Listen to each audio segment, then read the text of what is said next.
We are back on the Rational Boomer podcast. Hopefully, your day is going well. It is Wednesday by the time you hear this. We're recording it Tuesday night.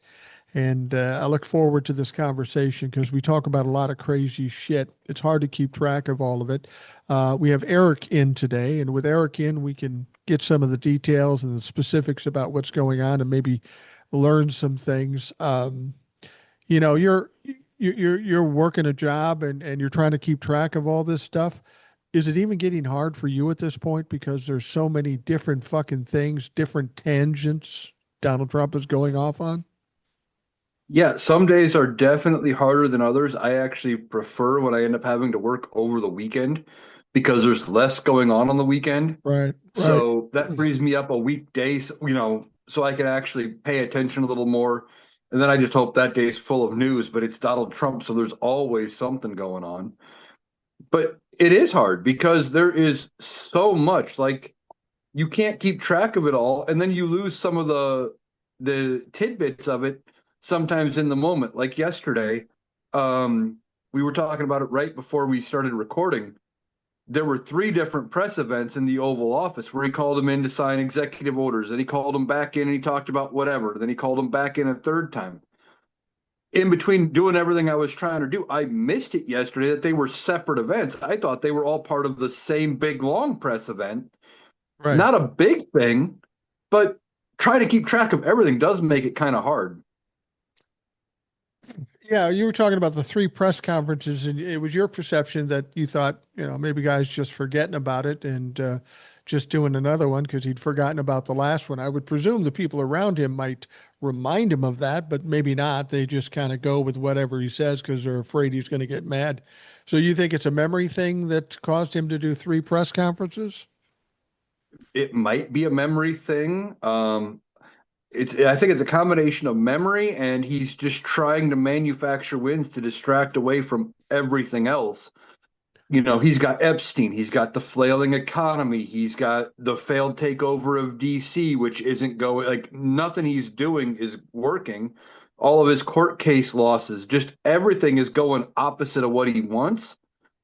And so he's just trying to do whatever he can to get something positive in the narrative. And when it's not working as fast as he wants, hey, let's do a press event.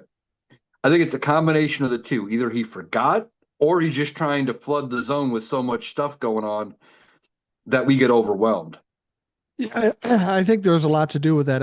He could be forgetting, but I would presume the people around him would remind him. Maybe not, but this is he's in the position I've talked about before. When you are a narcissist and you start getting cornered, you start to flail and you start trying to do things to get traction, if you will. I mean, he did that with the rallies during the campaign. He'd ramp up the rallies if he thought he was losing at something because he always thinks he can talk his way out of things or talk his way into things. And I'm sure he's thinking the more times he can be in front of the cameras, that he's going to look better in the long run. So this is kind of his moment of flailing. And I'm sure the people around him understand it. To do three press conferences in one day tells us nobody knows what the fuck's going on. I mean, if you knew what was going on, you'd talk about all three subjects in one press conference, but that's not what's happening. Yeah, he is flailing. He doesn't know what's going on. I don't think he's got a plan for anything. For everybody who says he's playing 3D or 4D chess, no, he's not. No, No. he's not. I mean, I don't think at this point he's cognitive enough to play checkers. I mean, while we have seen, like, he went over the weekend, he golfed with Roger Clemens, supposedly, but all we saw was the scorecard. We didn't actually see any video footage of him actually golfing, just the scorecard at the end. So, did he actually even go, or did he just put a number down and call it good? And was he out there just riding around in the golf cart enjoying the conversation? Well, yeah, I don't know if he actually golfed or not. I did see a picture of him walking away, Roger Clemens walking in front of him. And the whole point of the picture was it showed his left hand, I believe, not his right hand, the one that we've been seeing.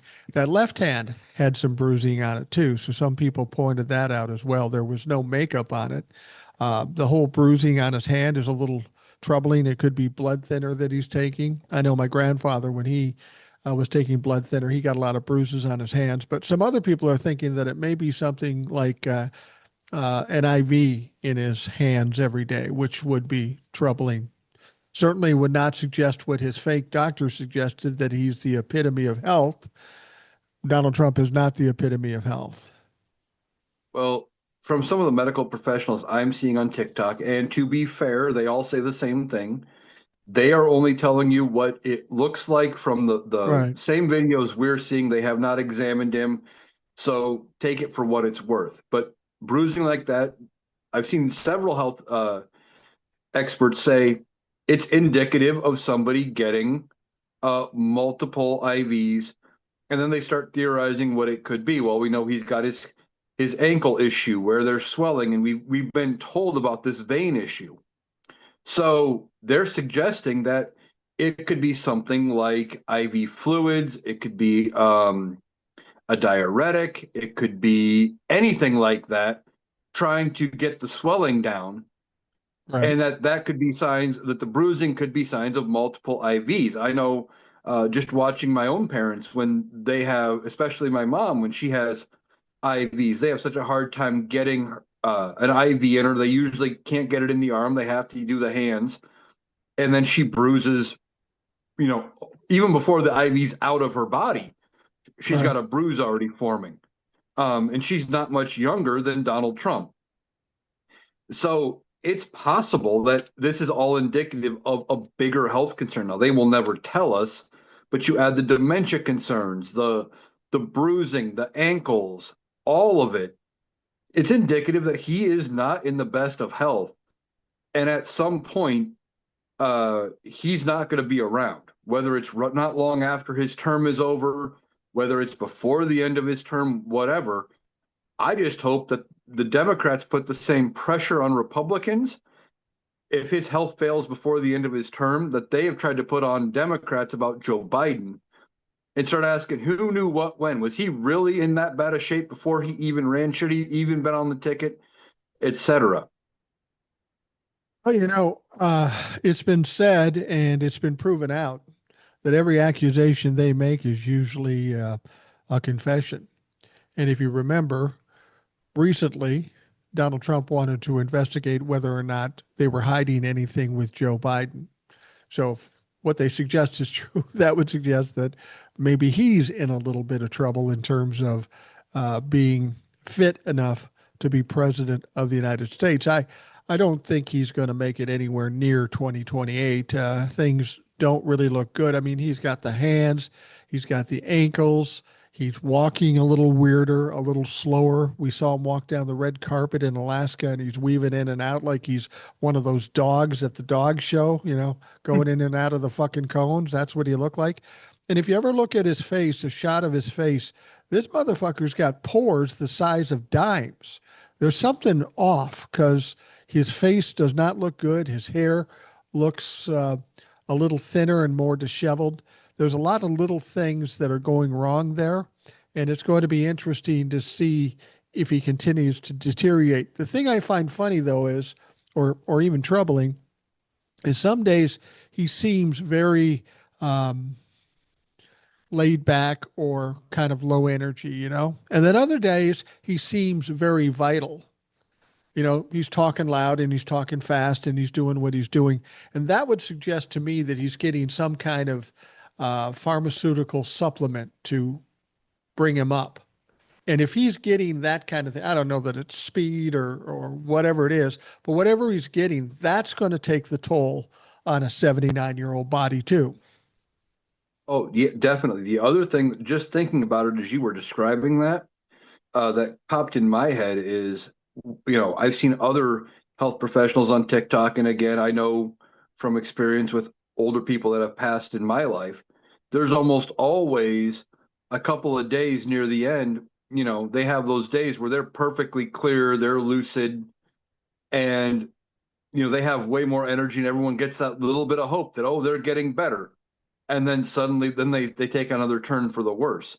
Is that what's going on? Is he's having the minor episodes of clarity in between getting worse and worse, and we're seeing it in real time. Well, and maybe that's why he had three press conferences. He had some clarity today, so they were trying to maximize him looking clear. And he's never clear because he can't carry on a conversation without. He was with the South Korean president, and he spent that time basically trying to get the South Korean president to admit that he's the greatest guy in the world and he saved them from whatever with North Korea. It's really embarrassing watching it, and maybe it's infrequent that he has lucidity, so they try to maximize it when they can get it. Could be. Well, as we're recording this today, Tuesday, he had a 3 hour cabinet meeting I heard about in this. front of the press. And I mean, it was a jumbled mess. He was hitting on Pam Bondi. He was covering a bunch of topics. He gave an opening monologue that was 45 minutes long, hitting all of his high points. But they did a 3 hour press conference with him. I think either they're using meds to prop him up. They make up his hand real good because bruises don't heal that fast overnight, No, um, and stuff. And I think they did it to try to push this image that he's actually in better shape because with some of what was going on with the bruising on his hand over the weekend and then that the three press conferences on Monday, there was more talk in the media and with people like us about his health. So now they tried to prop him back up and show he's not declining. yeah, I think you're right. Donald Trump tends to do that. When something is fucked up or something is wrong, he will try to prove it wrong. It gets in his head and he try to prove it wrong. So he wanted to be in front of the press today to make it look like, oh, I'm fine. No, you're not fine. What I did hear about this cabinet meeting, though, I didn't watch it because I had a big lunch and I don't know that I could have held it in had I watched it. Um, but but I understand the vast majority of what went on with those cabinet members was bowing and scraping and complimenting Donald Trump. It sounded absolutely silly.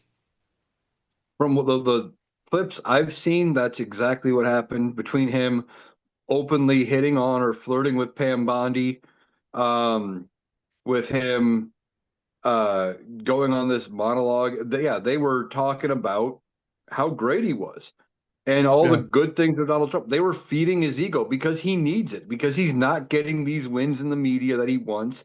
Him doing the press conferences Monday didn't do what he wanted it to do. It didn't get him talking positive things about Donald Trump. His takeover of DC is failing. All these things are hitting him so that he does this press event where he had people saying all these good things so he could see the clips on TV of people saying good things about him. And that's what he lives for. And that's all they were doing. And what they need to realize is someday he's going to be gone. And your political aspirations, whatever they are past where you're at, are going to be tied to Donald Trump. You're not going to get much else after that. You're not going to be able to redeem yourself from this.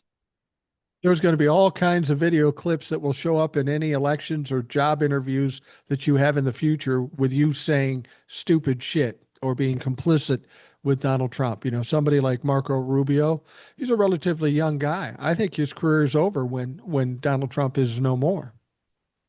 He might be able to rebound a little bit, but I don't. I mean, at best, I think he gets back in either the House or the Senate. At best, I don't think he gets cabinet level positions going forward. Maybe if he completely rebounds 20 years down the road, maybe, depending on what he does in between. But in the short term, his career is done. And like you said, he's relatively young. Same thing with JD Vance. He's going to probably try weekly to run in 28 as the nominee. But when he doesn't even have Donald Trump's endorsement right now, it's not going to work. You know, Donald Trump has said JD Vance isn't the guy. Maybe it should be Marco Rubio, but he won't even publicly endorse anybody for 28 because he thinks he can still run for 28. Everybody's worried about who the candidate for the Democrats are going to be in 2028. And there are some possibilities now. It's way too early to tell.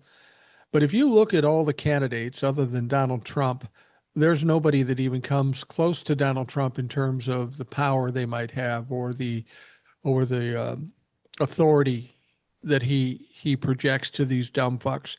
JD Vance is a joke. He's not well liked. Marco Rubio is a little fucking wiener.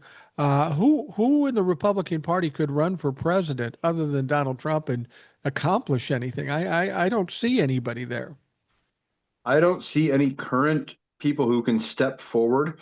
I think what the Republicans are going to do is, I think what I said they might have done going into 24 if Donald Trump didn't run, is they're going to offer up a sacrificial lamb. They're going to offer somebody Probably. up to run. It'll be JD Vance, probably because he's the sitting vice president, Yeah. um, but maybe Marco Rubio or somebody. And they're going to run and they're going to lose.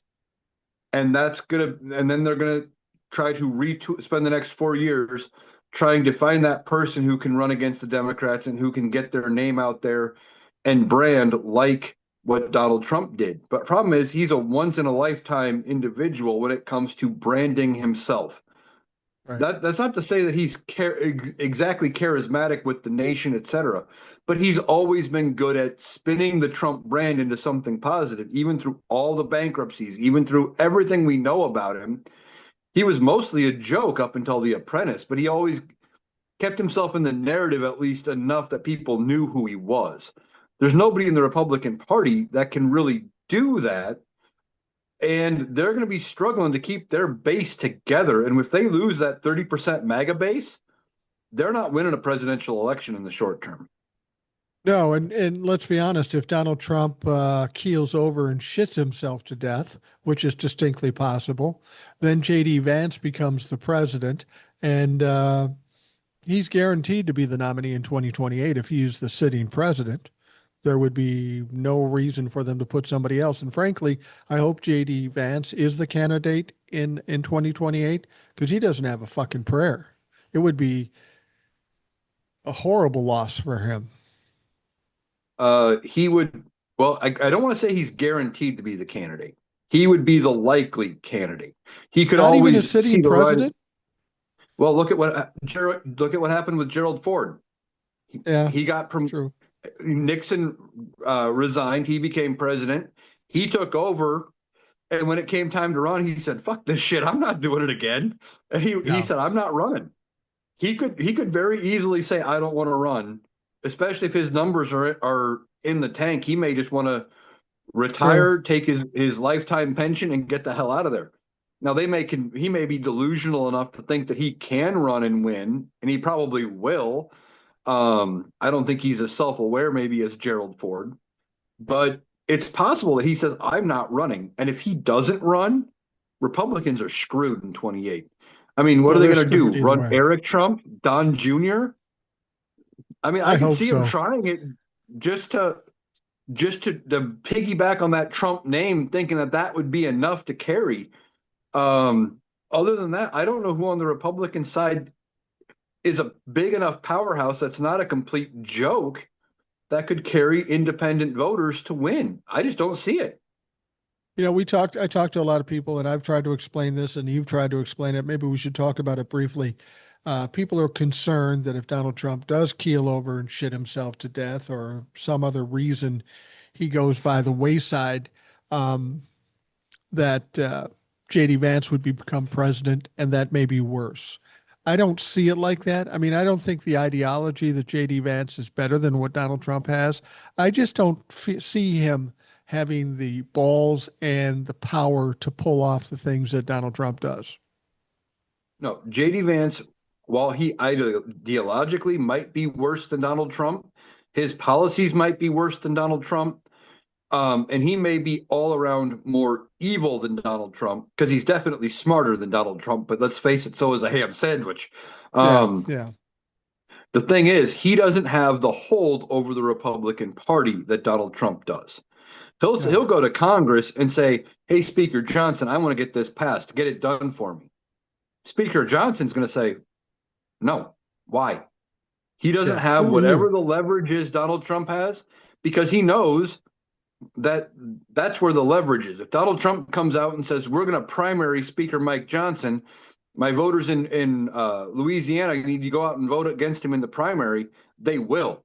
It won't happen with JD Vance. He doesn't have that same presence between social media and everything. That's where the difference is going to lie. It's not in who's smarter or who does more evil things. It's Donald Trump has that ability to sway Congress because they're afraid of him for whatever reason. The whole cult aspect only works if you have the cult leader. Donald Trump goes by the wayside. JD Vance is not the leader. He'll never be perceived as leader. So it's going to be harder to keep that cult together if their Lord and Savior is no longer one of the options. Exactly. Like they're going to be like they'll probably try to rally it around maybe one of the Trump kids, like I said, Don Jr., Eric, maybe try to keep the cult together that way. But that's not going to work. JD Vance is going to try to take over the cult of MAGA, but I don't think that's going to work um, because they don't like him necessarily. And Donald Trump hasn't given him his blessing. And if he doesn't get it before Donald Trump keels over, it's not going to matter um, because they won't accept it if it doesn't come from the mouth of Donald Trump. So they're in trouble when Donald Trump's out of the way. Now, something else with JD Vance becoming president, I want to touch on because every time we talk about it, I get the same comments in my comment sections. I see comments on other videos when creators are talking about it. Is that they're worried that that automatically makes Mike Johnson vice president? It No, does not. Mike Johnson is not automatically promoted. JD Vance would get the ability to pick somebody, and who that somebody would be, I have no idea. Maybe it would be Marco Rubio.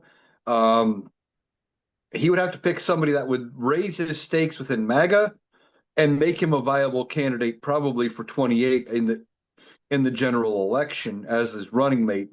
And I don't know who that could be. Maybe Chris Christie, um, just to give some legitimacy back to old school Republicans. But whoever that person is, it doesn't matter. They would have to go through congressional approval.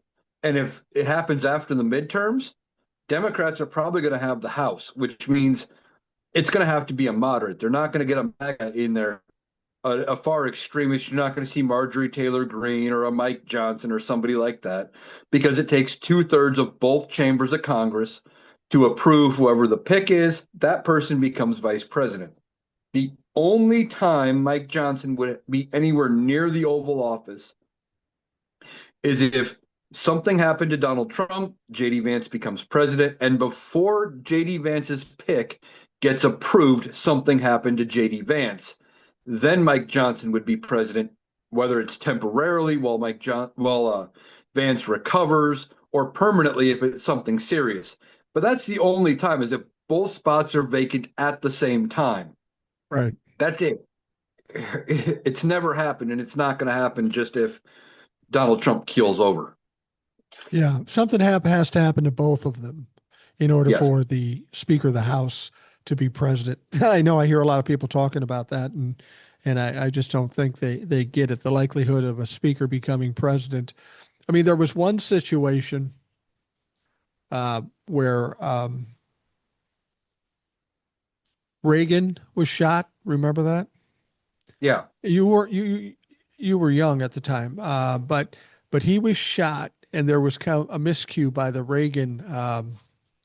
uh, Reagan administration. Now the vice president was someplace, and I don't know where the vice president was something. So Alexander Haig, who was, I believe, the Secretary of State at the time, stepped up to the podium and says, "I'm in control now. I got this. Don't worry about it. I'm in control." And everybody said, "Alex, cool story, bro, but you're not in control."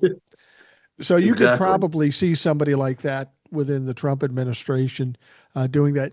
You know, we've talked about the 25th Amendment and impeachment, and we both agree that until Donald Trump is just no longer of any interest to the base, that the 25th Amendment or the impeachment is unlikely, because if they do that, then they lose 30% of their voting block. But let me see what you think about this.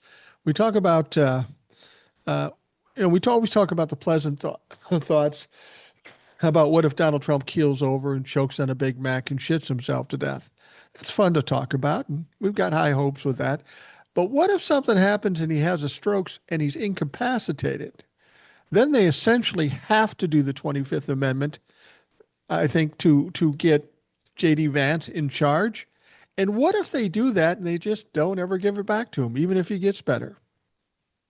Well, that's okay. So the way I understand the 25th Amendment working is when he becomes incapacitated, if he has a stroke, is that JD Vance, upon realizing that, because Donald Trump wouldn't be in a position to tell Congress, I can't do this. Now, I'm going to clarify this real quick. If it was a routine medical procedure, like if he knew he was undergoing anesthesia for a colonoscopy or something, because it's happened with other presidents, Right, Donald Trump he'd be clear enough that he could write a letter or notify Congress anyway saying, hey, I'm undergoing this procedure from this point to this point. Vance is in charge. By doing right, that, Vance would have powers temporarily. But if there's a stroke and Donald Trump can't do that, JD Vance would have to submit to Congress with the backing of the cabinet, effectively something I believe it's in writing saying, hey, here's what's going on with the president. He can't perform the functions of the office. And then they'd have to have an outline of how long they think it's going to be, et cetera. Donald Trump would have so long to respond. And if he's unable to respond, um, it would continue until at which point Donald Trump either improves enough that he could respond, or JD Vance finds out enough that says, "Hey, he's not going to respond. He's not getting better. I need to be in charge permanently." And then Congress would have to vote on it. I believe they still have to approve it if he's incapacitated by a stroke, even for a short time. But that's easier to approve. Say, hey, okay, we're just going to give it to you for a week until we see where his condition's at or whatever. And they could go week by week by week. We could be in that kind of a territory if he has a stroke. It's never happened where a vice president has had to step in and say, the president is incapacitated. I need to run things until he gets better. We've had, like I said at the beginning, we had situations where, hey, the president said, hey, I'm undergoing anesthesia, so and yeah, so's in charge. That's happened. That right, happens under every president. It happened with Kamala. She took over for like 12 hours, I think, at one point while right. Biden was undergoing some procedure, and nothing major happened, and no, the world didn't start on fire. But this situation would be unprecedented, where we could have the sitting president basically being, only acting in name only until Trump gets a better diagnosis or a different diagnosis. And we're on a week by week or a 2 week by 2 week basis with everything up in the air. That could be very interesting. And where we'd have to be careful is that somebody in the Trump family isn't trying to direct things on behalf of Donald Trump. Well, my dad said this or whatever as a spokesman for Donald when he's not even capable of doing that himself. Well, do you think that if something were to happen to him, um, do you think the Republican Party would try to hide it from the country for a period of time, just to try to settle things down and figure out what they're going to do? Uh, they might Because try, that's but happened before. I mean, FDR was in office for how many years before people even knew he was in a fucking wheelchair? he was in office 12 years, I 12. think, or 10, It 11 or was 12. He it died in was after office. he won. Well, it was after he won his fourth term. He was in year 13 when he Okay. finally wheeled out to give a State of the Union in his wheelchair. Nobody knew until that point. He kept it hidden the entirety of his presidency, and he died not long after. I think it was within the same year that he unveiled to the world that he was in a wheelchair. That's happened. They kept it secret. I mean, there were um, You could talks never do with that Woodrow. today. Oh, you couldn't keep that secret today, uh, because there's too many cameras. Everybody's got a cell phone. Um, Cameras and video technology and stuff weren't as widely available, and it was harder to get that kind of Yeah. footage with FDR. Even before that, you had Woodrow Wilson, who suffered a stroke toward the end of his presidency. And there's a lot of people think that um, his wife was actually calling the shots because you Eleanor. barely Yeah. saw him. everything was issued out in writing. And there was a lot of just nobody knew for sure what his health was like. And that was also before the 25th Amendment. There wasn't a way to remove him other than to impeach and remove him. Um, and I don't think that anybody wanted to do that for his health. But they didn't know how Right. bad he was. You had Well, Reagan, who they thought had Alzheimer's at the end, yeah, he did. but they kept it hidden. So I could see Republicans keeping something hidden from about Donald Trump's health if he has like a massive stroke or something. But I don't expect him to be able to keep it hidden beyond a couple of days because if you go beyond a couple days without an all caps Truth Social post, because we can tell when somebody else is writing for Donald Trump, they don't write in his style. Well, they use proper English. They Yes, use proper proper form in writing, and Donald Trump is just a fucking 4-year-old typing out caps. Uh, Whenever somebody else does something for him, there's something really foreign to Donald Trump's True Socials.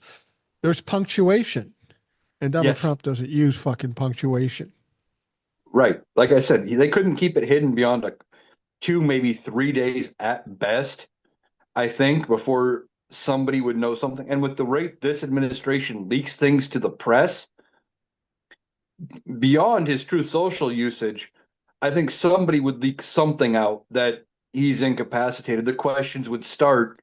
But I could see him trying to hide it for a day or two, trying to figure out what they want to do, if they want to remove him or whatever, um, before they go to Congress and say, okay, JD's got to step in um, because he's got to be able to react at a moment's notice if there's an issue. And I could see them stalling if they just for a couple of days because they have nobody else after Donald Trump to lead their party.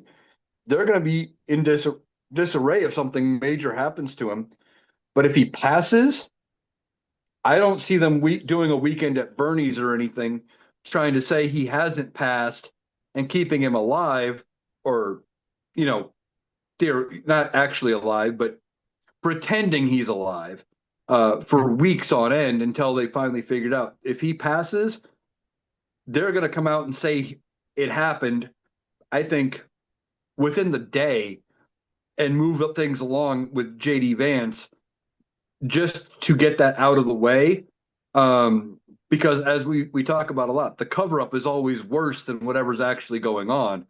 And if they Yeah. try to cover up him passing for 2, 3 weeks, there's going to be a lot of people in hot water over covering it up. And the public trust in the Republican Party would be gone. Well, yeah, they would be in trouble. I think there's a lot of people already believe that Donald Trump isn't calling the shots. Some people think it's Stephen Miller or whoever else is up there that they're calling the shots, and Donald Trump is just kind of the dancing monkey that delivers the information. You think that's probably the case? Oh, I definitely think for some things that is definitely the case. He is not calling all of the shots because this goes back to his first term. I don't think he necessarily cares about a lot of the things they're pushing. You get the right No. person around him, pat him on the back, say, "You keep pushing this, Donnie. People are calling you a genius for pushing this." He'll go right along with it because he doesn't have the awareness to know what's going on. That's how he's able to keep pushing these tariffs. Like there's some genius plan, like there's something nobody's thought of before because he got what was it, Peter Navarro in his ear saying, "Well, yeah, you're a genius. Well, look at this guy. He wrote this book, and this expert is in the book saying how great tariffs are and how they're going to do this and this and this." And it was just an anagram of Peter Navarro, and it was I believe that's who it was. It was a made And up expert. Yeah, it was a made up yeah, expert, and they just used an anagram of Peter Navarro's name. I mean, that's how yeah, slimy this fuck is. He said, I've right. got some ideas, and I'm going to say this expert agrees with me or told me this, and then there's no expert. I mean, that's the kind of people we're dealing with in Donald Trump's Yeah. cabinet. And yeah, right. And Donald Trump gets Navarro patting him on the back, saying, "Look at this expert. He says you doing this is a smart play, etc." And Donnie goes, "Oh man, if that guy says it, I believe it." I'll look like a genius if I do it. He's not calling the shots for a lot of things.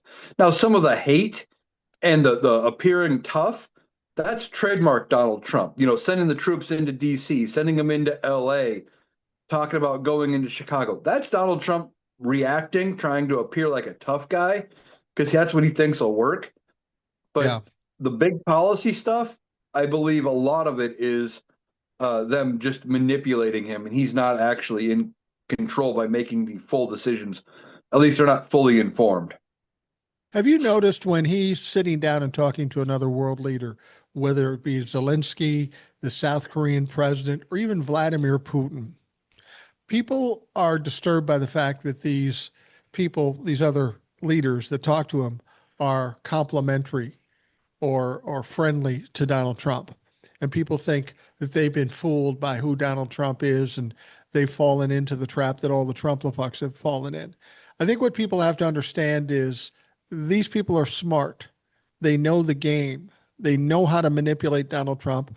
So they give him a little bit of what he wants so they can get what they want. That's really all it is. Oh, exactly.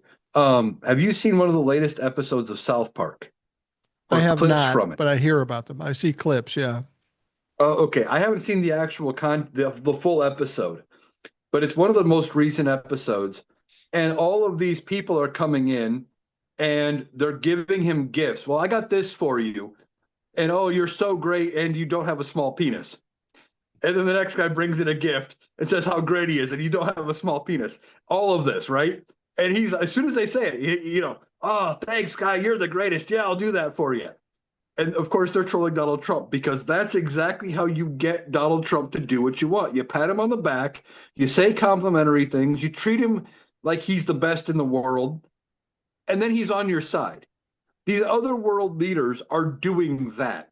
They're playing Donald Trump. He's too egotistical and too stupid to realize he's being played. That's just what it is.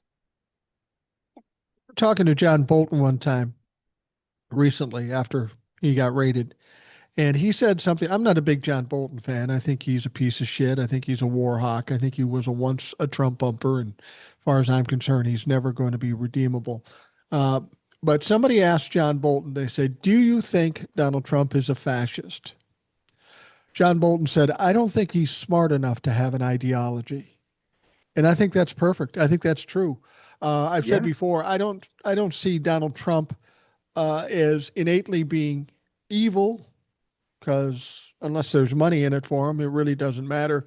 But I think he's willing to be evil in order to get what he wants for himself. He has no limits on what he will do to benefit himself. And there are people around him that are evil that are coercing him or supporting him enough to get him to do their bidding. Yeah, he's not smart enough to realize what he's doing is evil, and he doesn't have morality. He doesn't care about good or bad or any of that kind of stuff. He only cares about what makes him look good, what makes him look the way with the image he wants, or if it gets him what he wants. And that's all he cares about. So he's not doing things that are necessarily evil to be evil. He's just doing it because it's beneficial for him. And I think John Bolton's right. He's not smart enough to have an ideology. He's not smart enough to understand what fascism or communism or even democracy really is because Yeah. he uses the words all the time. Like he'll say, "Oh, well, that's just you're just a communist." No, I want democracy, or whatever. He throws the words around because he knows they have a negative connotation, but he has no clue what they mean. If it's bigger than two syllables, he's struggling to know what that word means. You know, we will hear Donald Trump say some things like just the other day, he said gas prices are down to $2. In some places in the South, they're under $2, which is categorically not true. The average gas price in America is $3.19. So it hasn't dropped to that. He said there's no more inflation, which isn't true because we hear every month that inflation is increasing. We also hear that he is the best poll numbers he's ever had, which is again categorically untrue. Now, the question is he just trying to gaslight people and get them to believe what's not true? Or is he being ill informed by the people around him because they're afraid to piss him off? It could be either or, I think. I think it's a combination. I think for some of it, like his poll numbers, I think they do get certain polls where they only talk to, they make sure they skew it in his favor so that they get these great polls that make him look good and he sees those. Then they never see the light of day for the general public because, we tear them apart, we tear them to shreds for how Right. bad they were. And oh, well, they only, researched 200 Republicans and they asked them how they thought of Donald Trump. That's not a representation of America or whatever. I think he's getting some of that. I think some of it is him throwing numbers out there that he knows look good. Oh, well, I got gas down to under $2. He's never bought in gas himself, No. probably in his life. I don't even think he's ever been to a gas station himself. He makes sure that, his people will go to the gas station, get the limo, gassed up, etc., ahead of time when he was a private citizen. So there was never that problem, and he didn't care what the gas price was because he could afford it. So he'll Right. throw a number out there because he knows what numbers people want to hear. Sound He good. sees things. Yeah. Oh, people are complaining that gas is $3 a gallon. Okay, well, I'll say it's $2, and people will believe it. And the problem is his supporters, they'll go to their local gas station, they'll see gas at 3.19, and they'll say, well, Donald Trump says it's $2 in some parts of the South. Well, it just hasn't got here yet. I'm going to wait and see when it's going to get here eventually. Just wait. He said it. He knows what he's talking about. A year later, it might still be 3.19 or higher, and they'll still be holding on to that belief that it's coming, that the lower prices are coming because he said it. Because they don't venture too far. They want to stay in their small town, and because they don't travel and they don't want to believe things beyond Fox News and Donald Trump, they'll keep waiting for these changes to come that just aren't going to happen. Yeah. I think he's starting to find out though that some of this gaslighting isn't working. And the one area it's not working, he's trying everything he can to divert from it, is the Jeffrey Epstein thing. He wanted to release the grand jury transcripts, which were nothing anyway, were information that we already have. That wasn't going to be helpful. He thought it'd get people off his back about the files. Then he has the thing with Ghislaine Maxwell.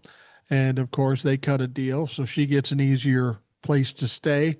And she says, well, I never saw anything with Donald Trump, which is a flat out lie. She's a convicted perjurer as well as a monster.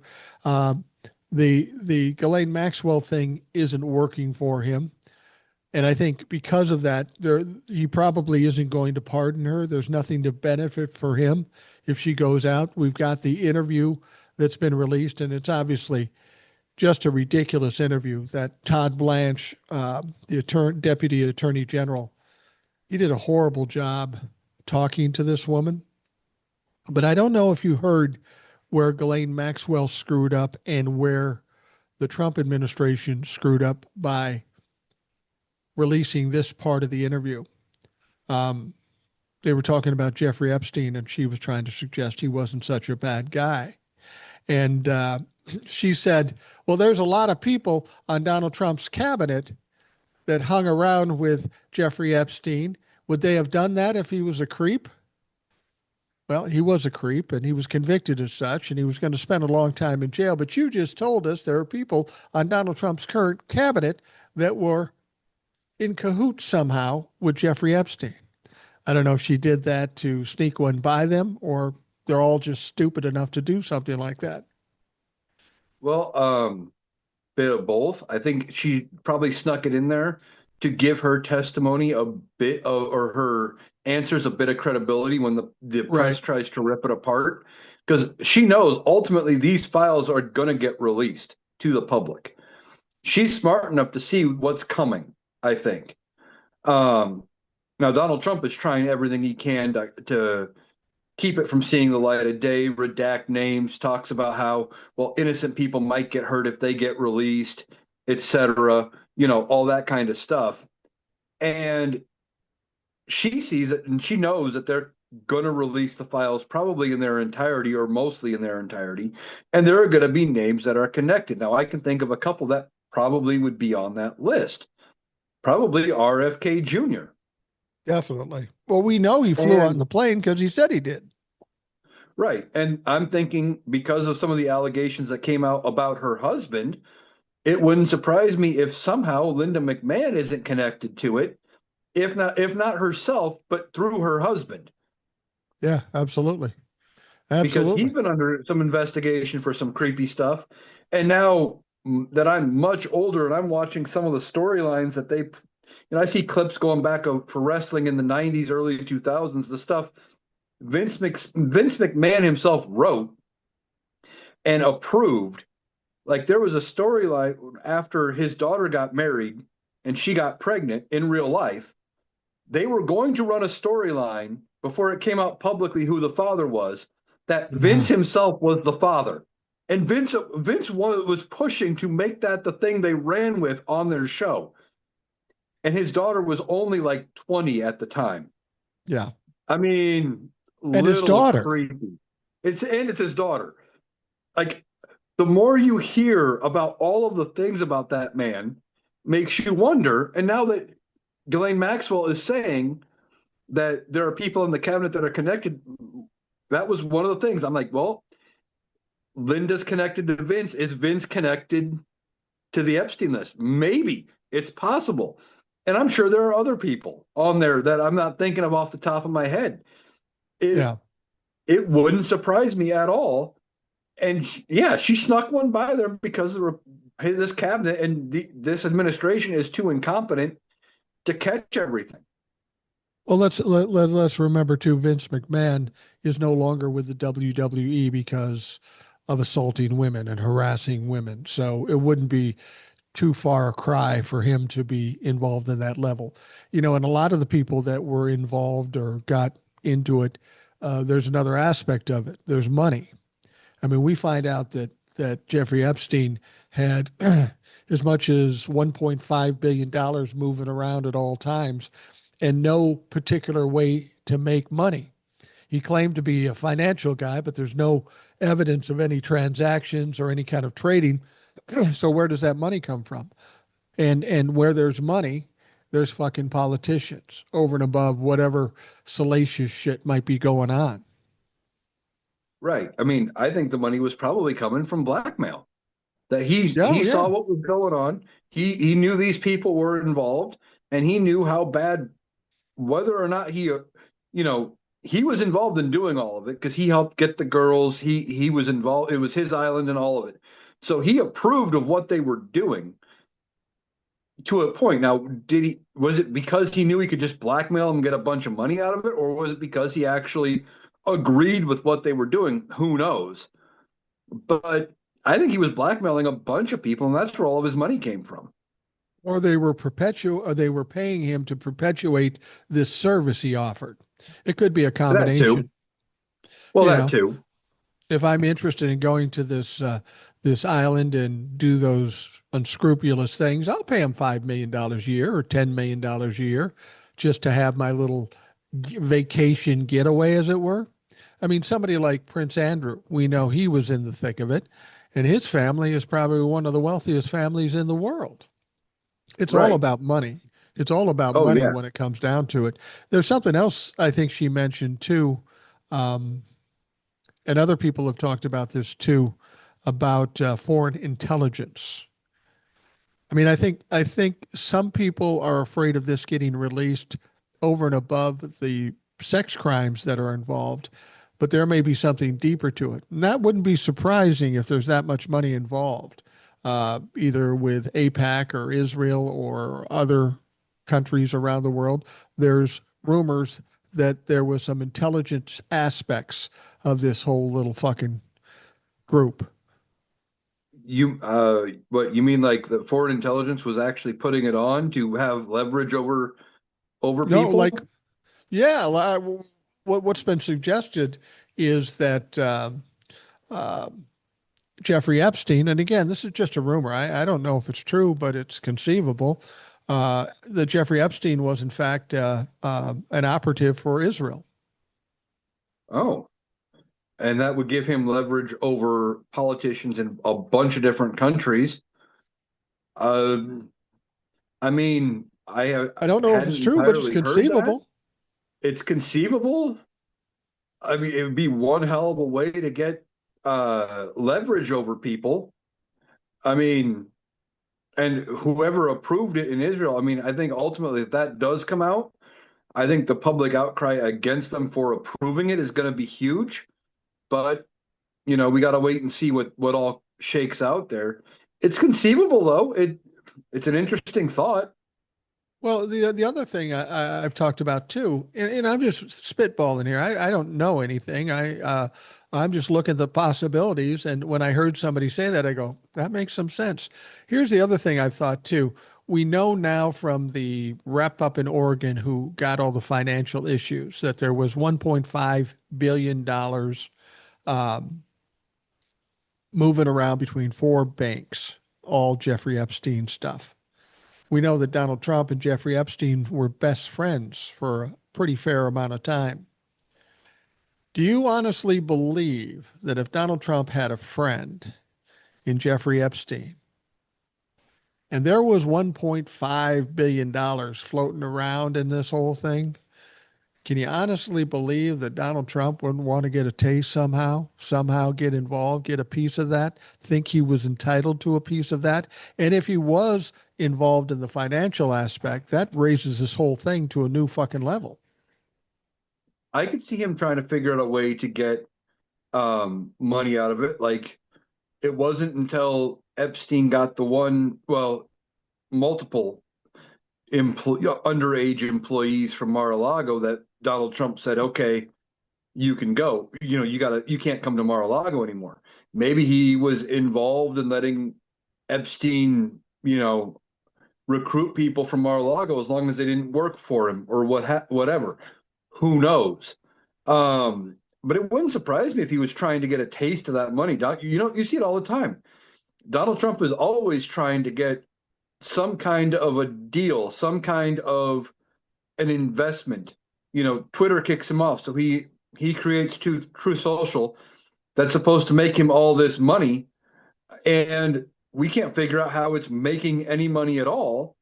In fact, it's losing money, but Donald Trump is gaining profit out of it. He's all about getting some kind of financial win from something, and it wouldn't surprise me if he was trying to do that with Epstein as well. Well, and a further example of him doing that is what we just saw this past week, where he somehow coerced or leveraged some way to get 10% of Intel for the US government. Now, you can't tell me Donald Trump's not making money out of that fucking deal somehow, but theoretically, the US government will own 10% of Intel, and they're trying to do that with other companies. The interesting thing to me about that concept is that for years, the Republicans have said, oh, the Democrats are socialist or they're communist. By the government taking control of certain portions of companies in this country, isn't that the essence of communism? Yeah, that's the government controls the means of production is effectively communism. And while it's only a 10% stake and they don't have any real, uh, they don't have a seat at the table as far as decision making or anything, the way I understand that deal to work, and I could be wrong because I've only read a little bit about it, is it something like they got 10% in order for Donald Trump to ease restrictions on them exporting computer chips out of the country. Well, that sounds to me like it's a very open bribe. That's what it sounds like. But what's going to happen when the next president comes in and says, "Yeah, okay, Intel, we're going to sell you back your stock because we don't want to have this deal anymore. We never should have had it in the first place." Yeah. Republicans are going to scream and holler about undoing it or whatever, but we shouldn't have been in the middle of it to begin with. Well, the other interesting thing is Jeffrey Epstein once said that he looked at Donald Trump as kind of a mentor. And let's presume that what Jeffrey Epstein did was tied to blackmail or leveraging people or just kind of coercing them to do something. It would make sense that Donald Trump would be the mentor when we see him doing that very same thing to corporations in this country. There's also talk, something came out, and again, it's not verified, but it's conceivable with what we know about Donald Trump.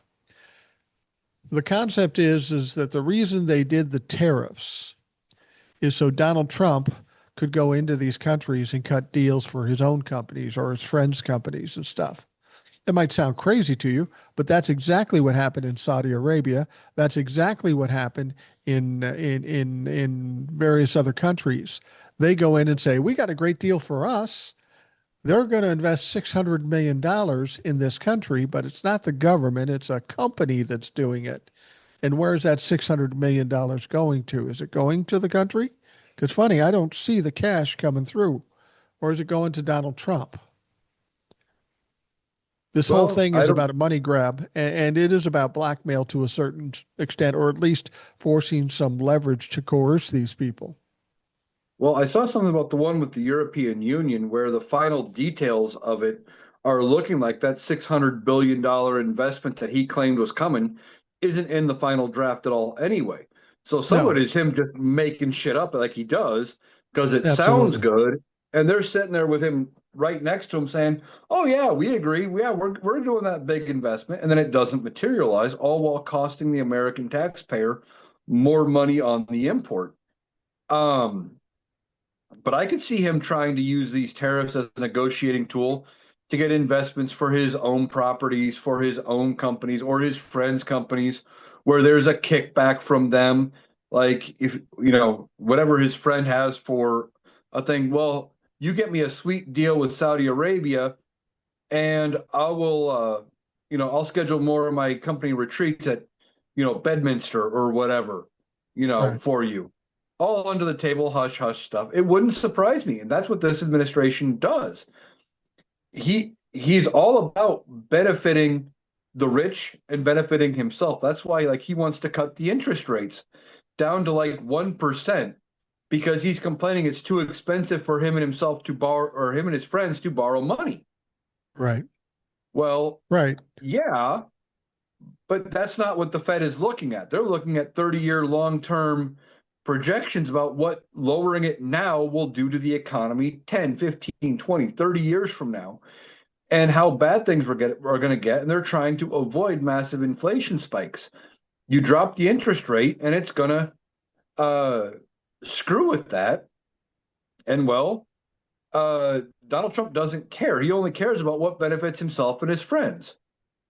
Well, since you're talking about the Fed, we've got that news story going on too. Donald Trump tried over and over again to try to get Jerome Powell to quit or to fire him, and we quickly found out that he can't do that. Um, but now he's going after this woman, this governor, uh, on the Fed and trying to get her off for cause because of alleged mortgage fraud, which is ironic because Donald Trump was convicted of all kinds of fucking fraud. But he's trying to find an angle to get her to be able to fire her. He doesn't really have the power to do it. They'll go to court. Donald Trump will lose again, like he always fucking loses, and all it does is cause chaos amongst a fairly important part of this government and the world economy for that matter. But Donald Trump's willing to fuck that up to somehow benefit on his own. I mean, if Donald Trump got what he wanted and lowered the interest rates to 1%, he doesn't even realize how bad that would fuck up this economy. Or maybe he doesn't care. No, he doesn't care. Two, you're right. He doesn't realize how bad it would fuck everything up. And he's trying to get this woman out claiming mortgage fraud. It's funny, weren't they investigating Adam Schiff and somebody else for mortgage fraud? Letitia James. Letitia James too, somebody else. And they try, like, the Republicans were trying to say, well, it was mortgage fraud for somebody who bought a house for one price and sold it for more than what they paid for it. Oh, that's mortgage fraud. No, it's not. That's the way that works. But they're only trying to use mortgage fraud because it worked against Donald Trump. Right. What they don't understand is what Donald Trump was doing was fraud. He would go to uh, we'll use Mar-a-Lago. He got some kind of an exemption, historical exemption from the county or the state, and it lowered his property tax value significantly because he Right. couldn't do all these upgrades, he couldn't do this upkeep, and he would prove it was only worth this because of this exemption. So he got a lower property value for taxes. But then he went to the bank and said, well, it's actually worth this, and inflated it by 10 or 20 times with bogus estimates, and then got loans on the inflated value. Well, yes, there's going to be a discrepancy of some between your county assessed property taxes and your loan value, but not to the level of what Donald Trump did, and he was doing it on purpose. That's the difference. But they're just floating it out there because it worked against Donald Trump. And what you just stated was the thing he lost his lawsuit for. He lost his lawsuit for that very instance and a bunch of other instances too. So while he's trying to suggest that this woman has done some mortgage fraud because she had two primary residents, I don't even know if that's true. Do the investigation. You can't just say, I believe that, and that's cause for firing them, especially when you have no control over the Fed. Whoever they were talking to, maybe for somebody from the FBI, they said, we don't care if it's Democrats or Republicans. If there's mortgage fraud, we're going to go after them. No, this was a guy from the FHFA. We're going to go after them if they commit fraud. Well, that's funny because Kevin Paxton, the Attorney General of Texas, has three primary residents. Are they looking into that? Fuck no, they're not looking Probably into not. that. This is a weaponized DOJ, a weaponized law enforcement against anybody that speaks ill of him or doesn't do what they want him to do. The goal he wants to do is get her out to put somebody he wants in and ultimately get the majority on his side on the board of governors because he wouldn't stop with just her. He's going to try to get somebody else. He's trying to game the situation just like he gamed the Supreme Court, just like he gamed elections. And it's probably not going to work because this woman says, I mean, she's supposed to be there. Her term goes to like 2038, for fuck's sake. She's not Yeah, leaving now. he's trying. It's probably not going to work. And he's doing it all to fire Jerome Powell because Jerome Powell's not lowering the interest rate to where Donald Trump wants. And then he goes on this rant about Jerome Powell about, I can't believe he ever got appointed. Whoever appointed him is an idiot, blah, blah, blah, blah, blah. And just starts ranting about how incompetent Jerome Powell is, forgetting that it was he himself who appointed Jerome Powell during his first term. Joe Yeah. Biden didn't have anything to do with it. And it's all Donald Trump's fault that he's even sitting there to begin with. Yeah. And, the thing about it is that um, if Donald Trump knew anything about anything by way of what he's doing in fucking up this economy, by the jobs problem. He got all mad when the jobs report came out bad. He fired that lady. What he wasn't thinking about when the jobs go bad like this, what do? They lower the interest rates. You would have got what you wanted if you just shut your fucking mouth and let it happen and be honest about this shit. Well, the problem is he wants both. He wants Yeah, everyone to talk about how great his economy is, how strong it is, et cetera, and how good he's doing, all yeah, while also saying we need to lower the interest rate because that would be better for the economy. You can't have a good economy, a good jobs report, and lower interest rates if there's not threat of inflation. That's not how that works. When there's worry of inflation, um, or when they're worried about the economy going to shit, they lower the interest rate. But then when they're worried about it going too far too fast, they start to raise it, and it's a whole process. And I don't even understand all of it, but you got to let the Fed do what they do. They are supposed to be independent. Like I said, they look at things 30, 40 years out yeah, because they have the math and the numbers to back it. They're trying to balance things long, long term, long beyond even this administration and the next administration. yeah. I don't think anything's going to happen with this because it's going to go to court and that'll take for fucking ever and he'll be distracted by something else. I mean, we've got the gerrymandering thing going on in Texas. They passed that. There's a lot of Republicans in Texas that aren't happy about it. California is going to pretty much cancel that out when they pass their gerrymandering, picking up 5 seats. And now they're talking about Indiana. They've only got so many places they can go to gerrymander that are red and that have some opportunities. They're talking about gerrymandering Indiana and maybe coming up with 2 seats. In my opinion, and maybe it's your opinion too, you get 2 seats here, 2 seats there, maybe a seat here. First and foremost, if everything goes as it went in 2024, they would gain those seats. But it ain't going to be enough because I think you can't take 2024 the way the election went then and say that's how it's going to go in 2026 because people are now suffering through the effects of Donald Trump as president of the United States. And while he may still have Trumplefuck still on his side, those independents are making a mass exodus away from Donald Trump. And that's something he needs in order to win these elections. So by doing what he did in Texas, he may have fucked himself over more than helping himself. Oh yeah, I've talked about it a lot on here and my TikToks, etc. The He's losing the independence because he's fucking the economy, and potentially, depending on how bad he fucks it, he could hand things to the Democrats for 20 years. That's what Yeah. happened with the Great Depression when it wasn't necessarily Hoover's fault that the Depression happened, but the response to it fucked things even worse than what happened with the beginnings of it. They didn't fix anything, and basically it led to a generation of people voting Democrat in response to how bad it got. And that's what could happen. But beyond that, with them re-gerrymandering these states, you were talking about Texas and Indiana, et cetera.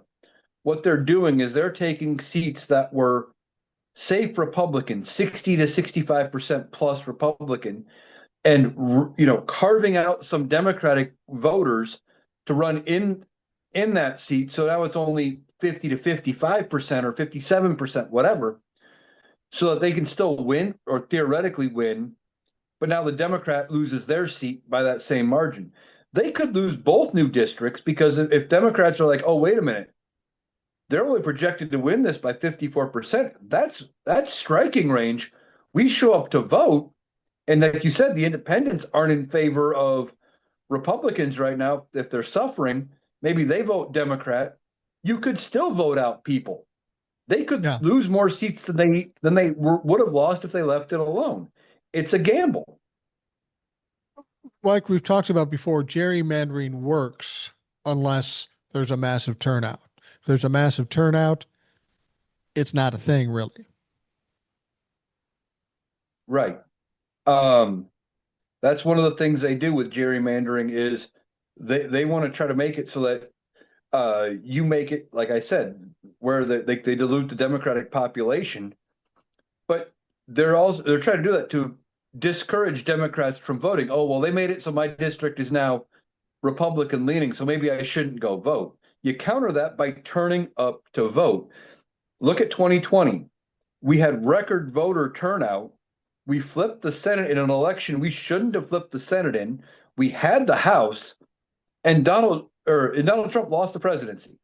We Right. flipped Georgia of all states. Georgia went blue.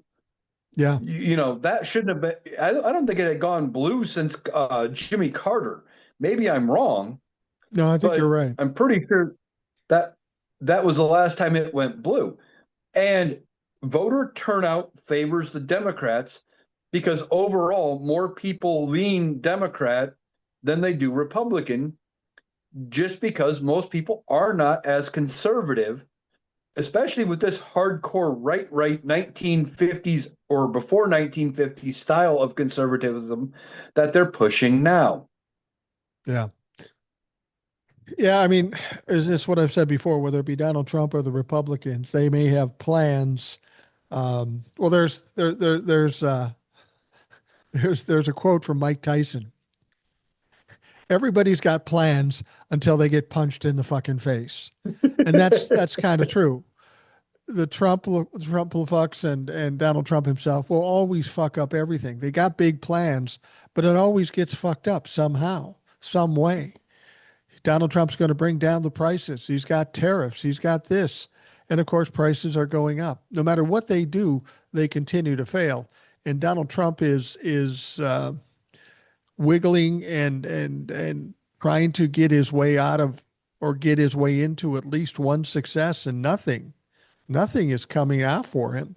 And this is essentially the way it goes for narcissists. Eventually, they get to a point where they can't control it, that it's overwhelming, and it all crashes down on them. And I think we're getting closer to that now with Donald Trump when we see him continuing to fail in courts and in elections. We talked about a situation in Iowa where you're from, where they just lost a seat in the legislature, I believe. It didn't give Democrats the majority, but it did kill the supermajority that the Republicans had. Not a huge deal, but an interesting trend that's going on around the country where Democrats are beating Republicans. Yeah, I hadn't seen the results of that election yet, but you told me about it that the Democrat is projected to be the winner in this special election, Yeah. which is like you said, it's not enough to end the Republican majority, but it kills the supermajority. So which means Republicans are going to fight a little harder to get stuff done, and Right. that's it's a starting point. But that's the second special election this year in Iowa for vacant seats that have gone Democrat that were held by Republicans. It's a trend. It's something we're noticing. Look at what happened. We talked about Florida. They held those two special election seats earlier this year, and while the Republicans still won, they didn't win by the margins they did before. And all this is just pointing at things that are leaning in the Democrats' favor going into the midterms. We need to keep the fight going. And even if we don't flip like Iowa here, if we don't flip the state legislature completely blue, I'm hoping we can at least get the governor's mansion back and then work toward the next 2 years of actually being able to take control of the entirety of government as we work our way through it so Democrats can actually make progress. But they're going to have to fight to fix all the things. And we have to give the Democrats in these states time to fix it and not assume they can fix it overnight because there's just been so much damage done by Republicans who have been in power in some of these states for too long. I mean, let's see. Republicans have been in power here in Iowa going on 16 years, I think. Okay. I think it was when they dug Terry Branstad back up. They were struggling here in Iowa to run a governor candidate who could beat a Democrat. So what did they do? They went back 12 years, found Terry Branstad, who could run again, and said, "Hey, Terry, you want to run for governor again? You were popular when you were governor. Here you go, Yeah. run again." He ran, and he won, and because they could run on his name recognition. Without that, we'd probably still have a Democratic governor. Well, you brought up those two seats in Florida, and those were big time Republican wins for a long time. And then it was cut down considerably, but the Republicans won. And some people would say to me, well, the Republicans still won, so what? But here's the point. Here's the point. If they cut down the margin by that much at that point, everything's gotten worse since that special election. So now that it's close, it could conceivably flip to the Democratic side based on the trend that we're seeing with that with Right. those seats and with seats all around the country. And that's what people have to understand. We're not going to get a quick action where everything flips blue in an instant. It's about a trend and it's about which way it's going. And it's looking like in those special elections that we've seen that Democrats are getting some unprecedented either close calls or wins. And I think that's important to take note of. People in this country are starting to feel some kind of way, as they say, and they're changing their minds about the dumb fucks, the Trumplafucks running for those seats. Yeah, I think that's exactly it. They're starting to see the writing on the wall. And what? Those special elections were held in, was it April? Only Yeah, like 3 months into Donald Trump's term, and they cut the Republicans' lead by like 10% yeah. in those seats. What's going to happen come the midterms when I think at least one of those seats, if not both, are up for reelection? Are they going to get reelected? If they only got 55% of the vote, and they already cut 10% out in a special election. Can they flip another 6% of the vote and flip that seat blue? It's possible. Yeah. Donald Trump is not helping the Republicans maintain power with everything he's doing. His policies are ineffective. And we're just, like you said, we're watching the trends of these special elections happening all across the country. And Democrats are either making gains or flipping seats. And that's just a trend we have to keep and hoping it stays the same going all the way into the midterms. Well, lucky for us, Donald Trump keeps fucking up. The Republicans keep fucking up, so they're helping us out there. Say we get to the midterms and Donald Trump survives to that point. I'm not convinced he will, but say he survives to the midterms and it's a wipeout. Democrats get the House and the Senate. Donald Trump can't do anything. He's likely to get impeached again. No bills will get passed. Nothing will happen. Um, do the Republicans at that point finally step away from him? I mean, I think the 30% Trumplafucks will never step away from him, but will the majority of the Republicans step away from him, being that he's now nothing more than a liability to the party? I've said it before, I'll say it again. I think so. I think they step away from him. There is the off chance, I've talked about it, where if after election night and on the midterms, if it looks like they're going to be out of power in the House, specifically by 30, 40 seats, they could turn on Donald Trump before they lose power in Congress and impeach him themselves, trying to flip the switch, go with JD Vance for the last 2 years so people can maybe forget how bad it was under Donald Trump. Maybe JD Vance works with Democrats a little bit, fixes some of the bullshit, trying to fix the Democratic brand. I could see that potentially happening. Now, is that really hopeful? Yes. But remember, Republicans, or well, politicians in general, but specifically Republicans, care about their own power. And Donald Trump is Right. going to potentially cost them power in both chambers of Congress, coming up. So they could turn. And if he only, even if he costs them just the House, I could see Republicans starting to break away because this is the end of his political capital. Right. He really doesn't have another election to run. He can't run in 28. And the only thing he can really do is endorse his successor in 28. And he won't do that because that would be admitting his time is done. I wouldn't be surprised if he tries to run in 28, even by mounting some kind of independent mail-in, write-in campaign where his all of his votes wouldn't count, but because he's delusional enough to think it would work, that he sabotages the Republican Party by not endorsing a successor and doing something like that. Yeah, absolutely. I think if Donald Trump took that long dirt nap, a lot of Democrats would be excited. There would be partying in the streets, and the Republicans um, would be appalled by how happy we were. And they'd try to shame us, but I just giggle my fucking ass off at them and laugh at them. But I think, in terms of the Republicans, best case scenario for the Republicans is if that happens to Donald Trump.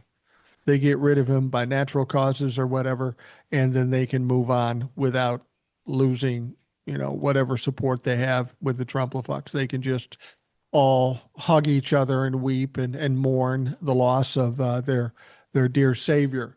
I think that's the best possible scenario for Republicans, and I wouldn't be surprised if people are crossing their fingers hoping that's the case.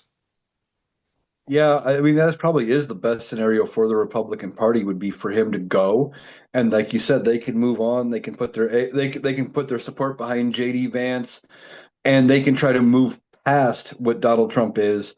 Um, that way, they don't have to remove him themselves. They don't have to impeach him. They don't have to 25th, and it's convenient.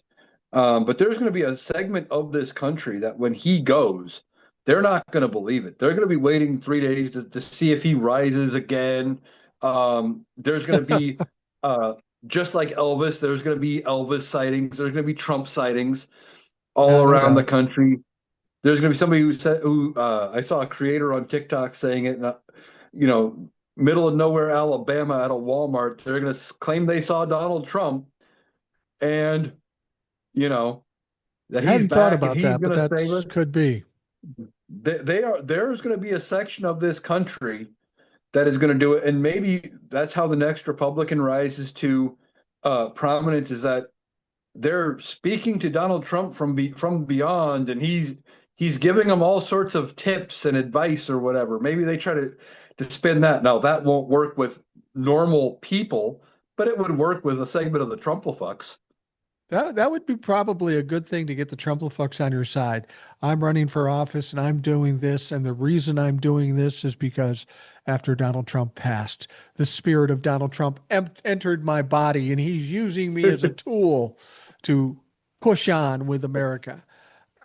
It sounds silly, but like you said, we know there are fucking people that will be saying that very thing, and there will be some politician, crazy as he might be, that would maybe use that fucking angle. I hadn't thought about that till just now, but that would be entertaining. I mean, he wouldn't be taken Oh, seriously, but I could see somebody fucking trying to do it because they go a long way to try to support Donald Trump, no matter how egregious the thing he's doing. oh yeah, I could see somebody trying it. As ridiculous as it sounds, there would be somebody who could potentially try it, and maybe they win their district or whatever.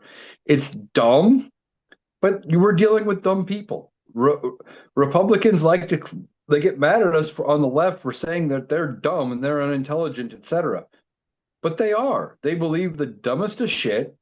Um, they can't see the fact they're getting conned by Donald Trump on the daily basis. And when they prove how dumb they are, and then they come out and they try to tell us how the Constitution works when they don't understand it themselves beyond the Second Amendment, it's ridiculous. Before something happens to Donald Trump or before anything happens, um, I think you and I agree that things have gotten far worse than we thought were humanly possible. We thought there might be some guardrails and some norms that even the Republicans wouldn't step over. We were wrong about that. How much worse can it get, do you think? I mean, how much worse off could we be before this is all said and done? It will be said and done at some point, but how bad can this shit get? I think before it's all said and done, there is a very strong possibility we end up in at least a recession, if not a depression, if they don't start pushing back against Donald Trump. And Do you think I'm they normally the optimist, but I think with what he's been doing with the tariffs, now if the courts come back and say no, you don't have the tariff authority, that'll stop a lot of the damage. And already they have, but obviously that's going to the Supreme Court, and we got to wait and see, how that appeal goes and all of that. But if he doesn't have tariff authority, that'll fix some of it. But I think ultimately we end up in a potential recession or a depression. And if we do, and if it's as bad as it could be, I keep saying it because they're not going to be able to spin it and fix it and make it better because they caused it and they don't know how to fix anything. They could put Democrats in charge if they run the right platform for 20 years. They just need Yeah. to run on an FDR style platform. And as I've said before, they need to take a page from Donald Trump. And this is the one thing I'm going to give Donald Trump credit for, because I don't give him credit for much. They need to speak at a fifth grade level for a lot of what they're talking about. Because Yeah. that's how Donald Trump resonated with a big section of this country. He's not using huge words that people have to go to a dictionary to look up.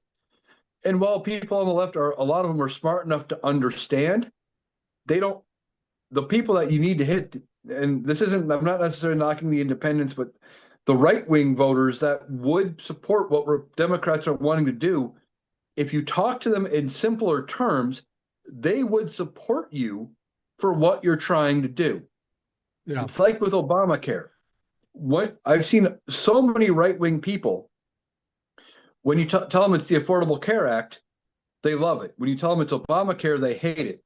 But when you break down just what's in it in very simple terms, oh, I like that. Oh, I like that. Oh, that's great. That's a good Yeah. thing. They should have done that years ago.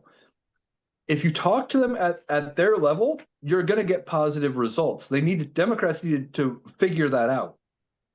Well, I said this to Jace yesterday, and I'm curious as to what you think about this. I think we're at the expiration date of the two parties. I'm not saying the two parties are going to go away, but we found it with Donald Trump. We're seeing it with Gavin Newsom. More than anything other than parties, because of the world we live in today, we need to build brands and personalities that people can relate to. People are relating to Gavin Newsom. People related to Donald Trump. They like the guy, they like the woman. And I think that's what we've got to do on the Democratic side. We've got to build some personalities, build some brands that people can relate to. Because what we found out on November 5th is that there's a lot that Democrats don't relate to in their politicians. Like you say, they come off as kind of elite. They come off as putting monies in their own pockets and not helping the middle class or the poorer class. And that's justifiable. That's exactly what they're doing. But they've got to build some people that could be candidates that people like, almost like building an influencer on social media. You need somebody like that. And that's why Gavin Newsom is being successful with what he's doing now. Well, but Paul, we've been that way for a while. Look at But Barack Democrats Obama. don't have anybody like, well, Barack Obama kind of, but since then, there's really nobody that fits that role. No, they haven't. But the problem with the Democrats is after Obama, they thought they had the nail in the coffin for Republicans and that they were just going to be able to run anybody with a D next to their name. And you can't do that. You're right. You need to kind of build that personality, but that's always kind of been the case. You can't just expect to win because you have the right letter next to your name. If you're complicit like that, you're going to lose. You need to run somebody who can win, who is what we need. Hillary, in part, didn't win because she was seen as establishment, she was seen as an elitist, and it really felt like she was pushed on us by the Democratic Party. And then you had the outsider in Donald Trump, and a lot of people resonated with that idea. We've talked about that. Right, right. But then you get to Joe Biden, and while Joe Biden wasn't a brand, yes, he was a Democrat, he came off as this reasonable person, a kindly grandpa, and that image was enough break from establishment Democrats that it worked. And things were just so bad under Donald Trump. There was a lot of people that just said anybody else, you Right, know. right. It's coming out of COVID, coming out of the financial issues. Anybody but Donald Trump and Joe Biden won in that regard. Now, I think Kamala Harris could have won that election probably easily, but there was one problem. They didn't allow her to be Kamala Harris. The Democrats put reins on her. Oh, you can't do anything that might embarrass Biden. If they would have let her be who she was and build her brand and talk the way she talks without having to follow the rules or have the reins pulled in by the Democratic Party, I think she would have won. So I think the Democrats are as much at fault for losing that, probably more so than Kamala is. If you would have let Kamala talk the way she talks, you probably would have done all right. That is part of what I have said all along. I said this. People can go back and check my videos, my podcast appearances if you want. But going into the talk of should Joe Biden step down, I kept saying Joe Biden needed to run. He was fine. But if you're going to push Joe Biden out, I said you better be right that Kamala can win. Yeah, Beyond that, I also said what they probably should have done, and I've said it since as well, is that Joe Biden should have resigned. They should have yeah, let Joe Biden resign that day, say, okay, you know what? You guys are so worried about my health. I'm going to take advantage of it. I'm going to go spend the rest of my days with my family and just take care of my health and let her be in charge. Because yeah, the problem she ran into is, like you said, she couldn't speak bad about Joe Biden. That they were controlling the reins of what she was kind of able to do. She had to walk this tightrope of not speaking ill of her president because she was vice president. but she couldn't actually get her ideas out there well enough. And Right. somebody gave her bad advice for running around as much as she did with Liz Cheney. I've said it a lot. Right. Yeah. You were Well, trying to get it's not even about speaking badly about Joe Biden. She couldn't even say anything that would contradict what he wanted to do. And right, frankly, people weren't happy with some of the things that Joe Biden did. So that's exactly what she should have done, but she wasn't allowed to do it. right. Even if she was going to go out and change some of the policies that Joe Biden did, and not necessarily change them like he was doing something wrong, but make them better. Whether it was, Yeah. or actually just even, he wanted to push for a first time home buyer credit going back to the beginnings of COVID. That never materialized. Right. If she would have said, okay, I back that, but we're going to go one step bigger and it's going to be even more money going Right. back to the beginning of COVID, whatever that case might have been. And she could have pushed that, but she couldn't say she wanted to change anything that Joe Biden did, even if it was going to improve on some of the things that he did. And that hurt her because she couldn't run the campaign she needed to run. She should have been, he should have resigned, let her run the country for the last 6 months. She'd have already been in office. And that alone, when people got to go vote for her, they would have said, oh, well, things are actually going pretty good with her in charge. Okay, I'm going to give her my vote. Or hey, she's only had 6 months in office. Let's see what she can do with a full term. That would have affected their decision. But because she had to um, keep walking that tightrope about what she could and couldn't say and was being held back by the Democrats, that hurt her ability to run the campaign she could have run. The only advantage to Joe Biden not resigning was that it freed her up to do all of the campaign events that she did do because she wasn't trying to juggle campaigning with running the country. Exactly. Well, I'm gonna wrap up the Rational Boomer podcast. I may do a live tomorrow, um, which would be tonight if you're listening on Wednesday.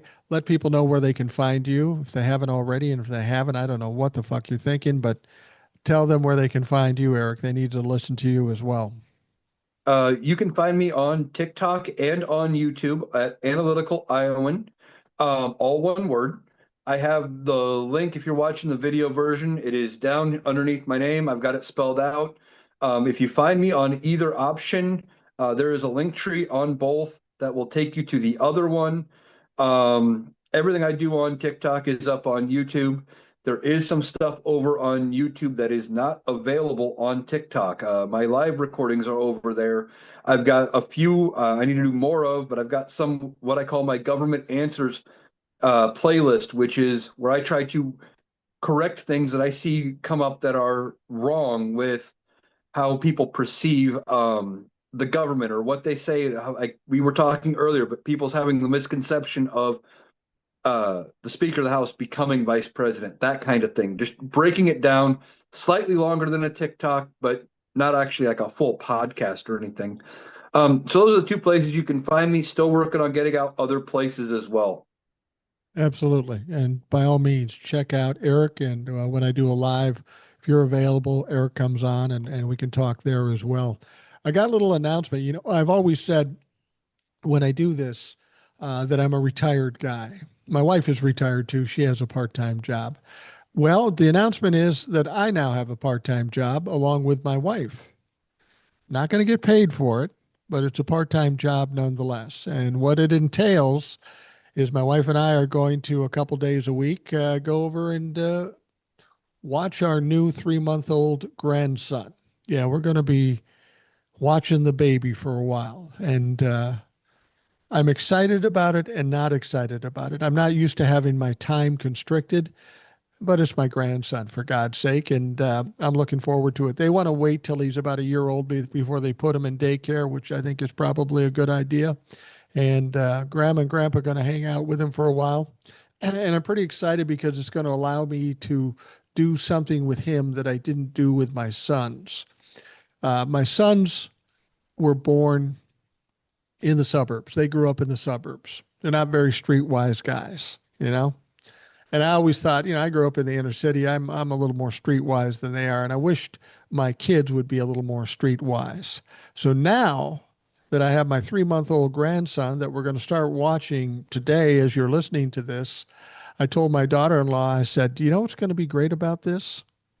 Her father and her aunt went to the same high school I went to. They're a little younger than I am, but they were in the inner city too. I said, your aunt and your dad and me, we're going to be able to do what we didn't do for our grand or for our sons and what they didn't do for you. We're going to teach this little guy the ways of the street. And by the time he's 6 months old, he's going to be a streetwise little kid." So she looked at me and she goes, "Really?" I go, "Probably." Probably. I don't know that she was happy about that, but but she knows that my wife will be there too, so I'll have a short leash. So we'll see we'll see how that fucking goes. Yeah, it should be interesting. Anyway, Eric, thank you for joining us. I appreciate it immensely. It's always a good conversation with you because I learn a lot. For those of you listening, thanks for taking the time to do that. I hope you have a great day, and we'll talk to you again tomorrow.